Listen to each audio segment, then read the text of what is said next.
Hi, my name is Marietta Mehanni, and this week's Aqua Tip we're using one dumbbell. Now, we're going to place this dumbbell underneath the knee, and what we're going to be doing is an alternating kicking action.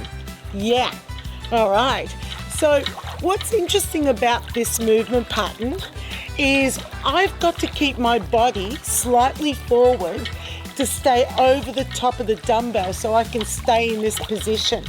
I also am forced to pull my heels back as I do this kicking motion, because if I don't, I'm going to lose the dumbbell. But you know what? It's pretty secure underneath it. It's not going to float away.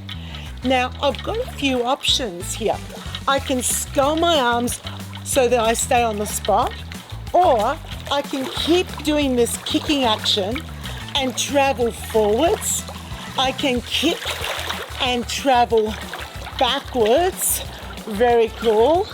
I can keep kicking and circle my arms in one direction so that I'm moving to the side whilst I'm still kicking the legs, or circle the arms in the other direction.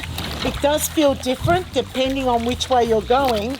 Oh yeah, this is a great move. And where do I feel it? In my upper body and my hamstrings. Oh, hamstrings on fire. Yes, they are. So, you know, when you don't have enough dumbbells and you really only have one per person, you know what it's like when you run out of dumbbells, this will work really well. It's a suspended move that you can do in shallow or deep water, and it's got a really good upper body and lower body activation. Now, just staying in this position requires a little bit of my abdominals activating to stay in this position. So I've got a little bit of tension through my abdominals, which is good as well. So it's quite a simple movement pattern, but you know, that's what I do. Come up with simple ideas that I hope that you like and that you'll implement into your classes. And that is this week's Aqua Tip. When you demonstrate this, you're going to need a chair for sure, because you're going to be gripping the back of the chair to assist with the demonstration of this exercise. One, because you're not in water, that's not going to hold a buoyant object underneath your knees. And you want to show how the legs are going to alternately kick. So let's go through this.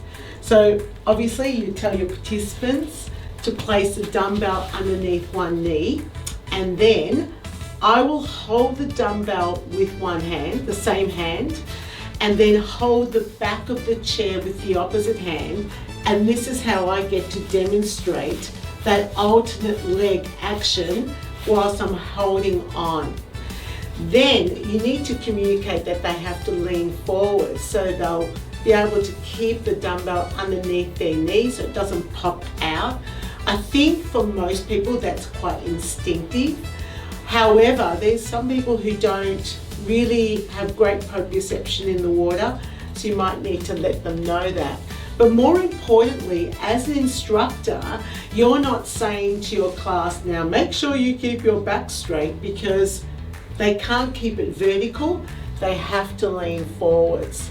Now, once you've demonstrated the kicking action and bringing the heels back and kicking the legs out, that's where you can then demonstrate the arm action. And what you can do is then pop the dumbbell down, keep the legs kicking while you demonstrate what you want them to do with the arm action, or whether they're going to move to the side or move to the other side. Now, clearly you're going to have to lean back a little bit for this demonstration. So you want to do it in a specific order.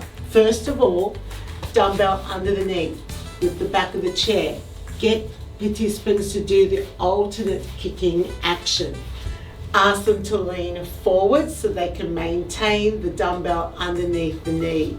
And then you can put the dumbbell down, keep the legs going with the heels touching the floor, yeah, so that way you can keep your legs moving without having to brace too hard in your midsection, and then demonstrate the sculling arm actions or whatever arm action that you would like them to do whilst they're doing that alternate leg kicking action. Again, an exercise is moderately intense, it's not high intensity. There's a bit of activation through the midsection just to hold that body in that position. So you could indicate that that's something that they're going to be feeling in their body. It's going to be very low grade, so they have to have a fairly good awareness of their body to like really feel that activation. It's subtle, but it's subtle enough for a really good core activation. I think that's important.